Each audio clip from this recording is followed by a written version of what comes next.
Hello, hello, YouTube. Yo, what's up, YouTube?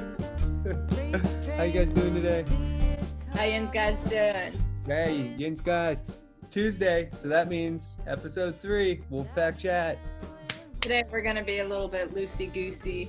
We got a slideshow set up for you with some fun old pictures of our journey as a band. It's been about a year and a half now. We've had major ups and downs. And we're looking at this week and next week. We're going to split this up into 2 parts. How do you start a band? And we're just going to give our experiences, things that went well, things that didn't go so well. Maybe you can learn about it or leave some comments. Let us know how your band or future band or possible band or no band will ever look like. So here are the original logos that Isaac and I drew up. The one on the left was before we even had a band. Isaac just sent me a list of a bunch of names. I was like, Murs Miller and the Wolves, that sounds cool. And then I drew a logo. Yes, and when we were thinking about a band at the beginning, Leslie and I were talking. We had met as complete strangers at an open mic, and we kind of just decided that if we were to have a band, would it be a collaboration? Would it be someone just joining in and playing some songs at happy hour gigs? What was going to go on? And the more we talked about it, the more we felt that we should collaborate and treat it as a co-created band. I sent her a list of, what was it, like 10 names, and I was hoping that she would choose Murs Miller and the Wolves because some of the names were just ridiculous. Wolfpack logo, we just wanted something that we could use through our marketing and have a different take. It's nice to have different images pop up. Yeah, Isaac had a friend draft out that Howling Wolf. He gave it kind of a mountain earthy vibe because he heard us play our first show as a duo. Then Isaac had to learn a little bit of basic Photoshop to finish it up. I mean, phone basic Photoshop. There it is. Key to the success of this. We learned that having your friends do logos for you means that you might have to wait a month or 2 or 3 or forever to get it back. Or it would never be completed. And that's one thing you learn too as a band is you realize that, yeah, every friend wants to help out, but when you ask for help, you get help. So here are some pictures of us collaborating at our favorite open mic, the Acoustic Cafe at Mr. Small's Fun House in Millvale. Which is nice little venue outside of downtown Pittsburgh, Pennsylvania. Yeah, Isaac and I had both attended because we were interested in meeting people in the scene to collaborate with. There was one night we were both there, and we both shared our stories of our misery of waking up at 4 a.m. and biking to work in the dark. I think at that moment too, I had asked you, well, if you were going to be at the next open mic, so we could play on a song, but you were not going to make it. You hit me up in my DMs about that. Yeah. So we didn't even have we never really played with each other until we booked this show. The one on the left. Yeah. There we are. That's 2 strangers in a bar. We had a 2-hour show and we spent maybe 2 hours rehearsing for it.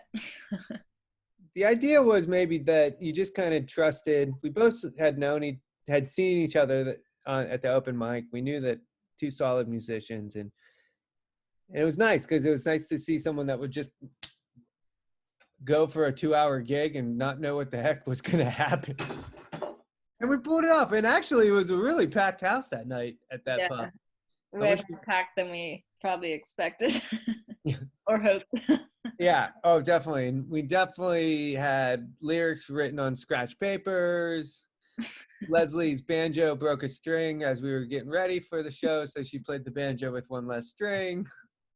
We had amps on the floor. No PA setup. Yeah. No monitors, so we didn't know how we sounded. No. So this photo on the right was our first show as a full band. And our favorite part about this story is that Ariana, whose face you can barely see, she was our drummer, is our drummer. But Isaac and I had never practiced with her as a full band. We met her at the Acoustic Cafe. She was doing house band one night. And then we asked her if she wanted to do this gig with us at Club Cafe. So we both practiced with her separately because there was never a time that all of us could meet. So the first time we played our show as a full band, we had never all played together at once. And we're upstairs, and the green room is upstairs at this particular venue. And there we are trying to do some vocal warm-ups. As you can see, those are music stands. We had all of our lyrics written out because we all kind of didn't know what we were doing as well. So it was more like a recital than a concert. But Ariana was actually in the other room with headphones trying to go over poorly recorded versions of our songs, trying to figure out what was what. And that was another show where we weren't expecting there to be people in the audience, and there were. Yeah, that was a night. I think the learning experience of both of those is just getting up and giving it a try, knowing that you're not where you ultimately want to be, and you understand that like there's growing pains, but we were booking gigs because we wanted to continue and try. Mm-hmm. Here's our attempt at putting a band together. Nice. We had to cycle through, different waves of people, different personalities, work schedules, life schedules. Exactly. This is great. So this was the deal. At 6 o'clock, we had to stop band practice and either come over to the bar area or outside and somehow perform for 2 hours as a happy hour gig. I think it was 1 hour. And basically, the whole experience can be summed up by that guy's face over there, looking over at Leslie, kind of just unsure what the heck is going on, because there was no real reason why we would pop out of the practice room and come over and set up and play some songs. And we felt more comfortable outside. And I think outside was actually where a lot of the band really started to pick up steam between you and I, wouldn't you say? Yeah, we got some shout outs from random passerbys on the sidewalk, including this one day when a body was being dragged out of an apartment. Yeah, which you see. And I decided, we didn't know if it was appropriate to keep our happy hour thing going, but I decided I might make some light out of the moment and sing a heartfelt song. And we actually got some really nice thank yous from the police. They were saying it was a nice shining light on their, normally difficult and sometimes troublesome job. Yeah. And outside, we definitely had time to perform with each other and get through some more of these growing pains. This was one of our examples of putting the cart before the horse, where I said, hey, we need to get some band photos since we have gigs. Well, and we did learn that, you try people out. And I think the most important thing, what you learn is not everyone's going to be in the band that you try out. And it's okay to part ways, go different directions. And I think at this point, our music, since Leslie and I were communicating at a very high level about what we wanted, the vision of the band was, maybe this wasn't it. So we would review things. This was our St. Patrick's Day gig at Full Plank, which was no longer there too. It's kind of funny to go through our pictures a year and a half and how many of these venues don't last. Right. So that's how rough this music business is. We showed up as a little trio because was Ariana, she couldn't play this show, or she was not? I don't remember. Maybe we thought it just wouldn't work in that tiny room. Oh, right. Okay. Yeah, and that was tiny. There we are with our little notepads out. Just this I would say was one of those moments where I felt like, okay, the thing that we're starting to lack is confidence, and it's holding our songwriting together ability back. Yeah. And Now, that's when it became really crucial to find the members who give us that really big confident sound, who help fill us out, who add a lot of dynamic to our songs. yeah, the So that, personalities, the confidence, the musicianship. That's when things really started to accelerate. I know that. So Ariana, we met. She was house drumming. Leslie and I were there that one night, and it was just kind of like, man, it would be great if she could be the drummer. And she had a million projects going on, and we didn't know. We just had to work with her schedule, and just we always kept on saying, "Us, let's just keep offering good opportunities, and she'll jump in." You had met or listened to Trevor, who's the bass player now. yeah, Trevor went up on stage for Acoustic Cafe. I think it was his first night performing there. And I happened to be there. He goes up with his big green pedal machine and was like, "This is an original bass song that I wrote." And he has his like loop station, and he just starts like doing all his finger tapping and crazy sound effects. And I was like, whoa, I've never heard someone play bass like that before. Yeah. So then I was just gradually, like, "Hey man, you have any projects? Like, you're playing around? You want to play with my band sometime?" And, you had a good idea about what was going on, and he seemed like he wanted to give us a go, and he practiced with us. And that was maybe after we had cycled through 3 or 4 bass players. And we were in a little bit of a pinch because had just booked the Deutschtown Music Festival, which is a big summer festival here in Pittsburgh, and we knew that we wanted to show up to that gig with a full sounding band.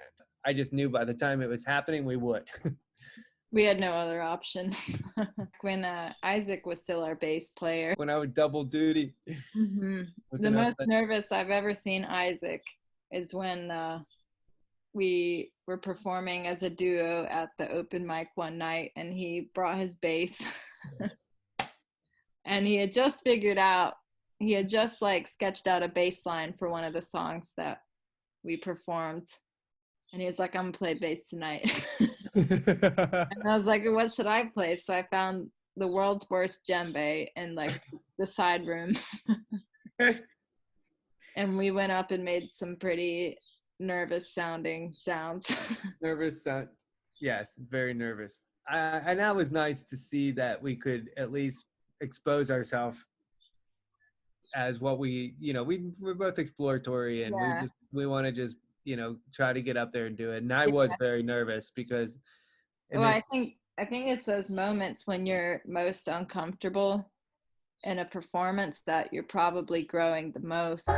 Then we had our recording session, and this was also pre-Trevor, so we went a little bit out of order, but Isaac played the bass on our first EP that we ended up not releasing except for the one single, Gold. Yes. Because what happened was, by the time we were releasing this album, we met Trevor, and we started to meld our sound more as a band. And we ultimately decided that the EP that we put together in May of 2019 no longer was true to the way that we sounded as a band. May to August, the band had completely changed forms. The songs that were on the EP no longer sounded like that anymore. And so we just made the decision to move on. Yet again, learning. This was an amazing time. Yeah, it was a show that was booked for late April, and the weather had been really nice for a couple of weeks, and then suddenly we got this cold blast and had to go perform outdoors. Much to value in getting together, setting up, making it work, figuring stuff out on the fly, relying on each other to be flexible yet responsible and professional, but have fun. And this group definitely, we have fun together, but here we are showing up at this farmer's market. We had to bring our own PA system. Yeah. All that was there was that blue tent. We pulled in the parking lot, and there was like this little blue tent at the bottom of the steps. And we were like, I guess that's where we are. Mm-hmm. And it was pretty dead that day too, for no reason. It was beautiful outside. It should have been packed, but we were basically playing for a parking lot. Yeah. And we played for what, 2 hours, and we Yeah, really gave it our all. And it was a lot of fun. We just kind of like got better at our songs, and we had the freedom to like mess around on stuff and not make it the most polished thing ever. yeah, huge learning experience. So, as you're forming your band together, you're gonna take these gigs, and it doesn't matter if no one's there, if anyone's there. It really doesn't matter at this point in the game. Uh, This was a really fun night for us as a group, and yeah, this is one of our favorite gigs that we've played. This is at the Woodlands Camp for the Disabled. And at one point, I said, "Hey, if you all want to get up and dance, feel free to." And I'm so used to when I say that at one of our normal shows, like at a bar, like people just kind of stare at you and they don't dance. But Yeah. as soon as I said that, the whole room stood up, and it was just this big, exciting burst of energy. People were loving our music. Yeah. And it made it even more fun to play. And the room sounded great. Our music's for everyone, anyone and everyone. We don't try to be in a scene of any sorts. We had this great fun time, and that was one of my favorite Tuesday nights. So this was our first time playing on a big stage, and we were all nervous as hell. Yeah. This was at the All Scene 6th annual All Scene Festival at Mr. Small's Theater. So we were headlining, or one of the headlining bands for the main stage in the theater. And here we are, still just completing our own sound, and gaining the little confidence we have. And we got this Saturday night 10 o'clock spot, and walking out on this big stage coming from a big green room gave the band a boost of feeling like we're making steps forward in all this. Yeah, and that was the same night that we met another member of the band, John. Rumor has it that while we were playing one of our songs, he was out in the audience trying to figure out what meter it was. And that is John. So after the show, this person comes up to me and he's like, "Hey, if you ever need trumpet for something, let me know." So then we had our big Halloween bash at Howlers, and and I had just like presented a song to the band that I thought would be perfect with trumpet. So we, at this Halloween show, we staged it so that John was supposed to look like some random stranger in the audience who happened to have a trumpet. Even though he had rehearsed it with us. And this gig, if we look back at this, we had a choice of, on Halloween night, loading the bill with a bunch of bands or not. And, we had thought that let's just go for it and make it one show, about like our show. We had a band friend of ours, Caroline, DJ at the end of it. But we wanted the time to be able to set up the place the way we wanted to. We didn't want to have to worry about anyone else not bringing people or any other kind of expectations, except for setting the bar the way we wanted to set the bar and trying to meet it. And that show was fun. That had a lot of interest. We had a great energy. The room looked great. People were in costumes. We had prizes to give out. I think I told some scary story, quote unquote scary story. We did tell a scary story. Oh my God. All right. But there, the picture on the left was well timed. Yeah. So this actually was the last show that we've played to date. We had a lot of stuff that we were planning out before the quarantine hit, but this definitely was a really monumental show for our band, because we booked this stage that up until that day was a venue that was way out of our league. And Isaac had to have a conversation with the booking manager about the expectation for how many people we are going to bring to this show. It's like a 3-story venue and has can hold up to 300 people in that room. And we played our Halloween show and 30 people showed up, and Yeah. and that was better than we expected. So Yeah, we would just leap. And so when we got this opportunity, this stage was massive, remodeled. There's so much hype. A lot of bands were just trying to figure out how to get into it. And I went for it, and we got a Friday night gig, and we were headlining it. And we pretty much stressed out for a good solid month of how to get people there. Yeah, it's definitely the hardest by far that we have worked in promoting a show. But the great thing is too, the Thunderbird Music Hall will also do a lot of promotion for you. So we realized that the more professional of a venue you're playing at, the more professional of a band you seem like. So it's kind of this like snowball effect. And it did create the perfect storm. The place had a great amount of attendance. The venue was super happy about us. So this is a little peek at how our band is approaching things now. We are now a virtual cyborg band. We still do it. Our band has always had weekly band practices. That's one thing that we decided at the beginning, that we would always practice once a week. And still, even with the quarantining and Corona restrictions and everything going on, we still all meet on Tuesday. We just do it virtually. We hold each other accountable on getting projects done to whatever we can. We're recording on our own systems at home. Recording our upcoming singles is now our new form of practice.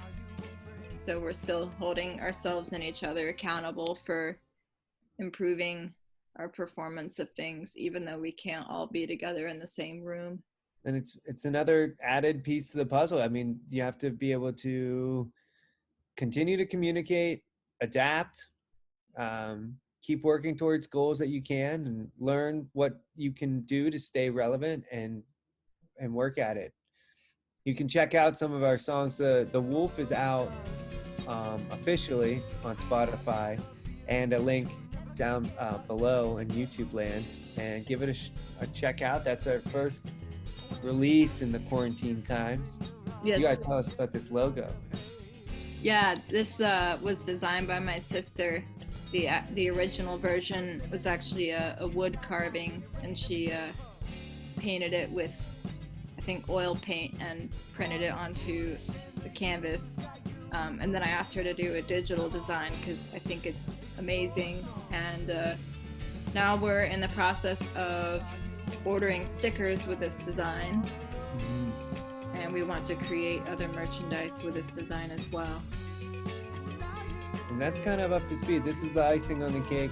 We are just entering a new phase of the band. Our band has a lot of confidence. It's definitely, the music has its own personality. Everyone has found their little niche inside of our little pocket. And when you get a good solid logo, and things are really running now, and we're excited for things to come back to quote unquote normal, get some gigs going.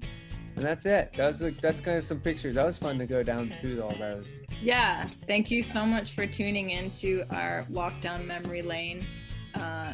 Be sure to join us next week. That'll be more of a scripted kind of steps and things that we would hope to offer up, that we tripped on, we made mistakes, we failed at, things that worked, things that didn't. And if you can learn from us, maybe you'll have a quicker path as you form your band out there.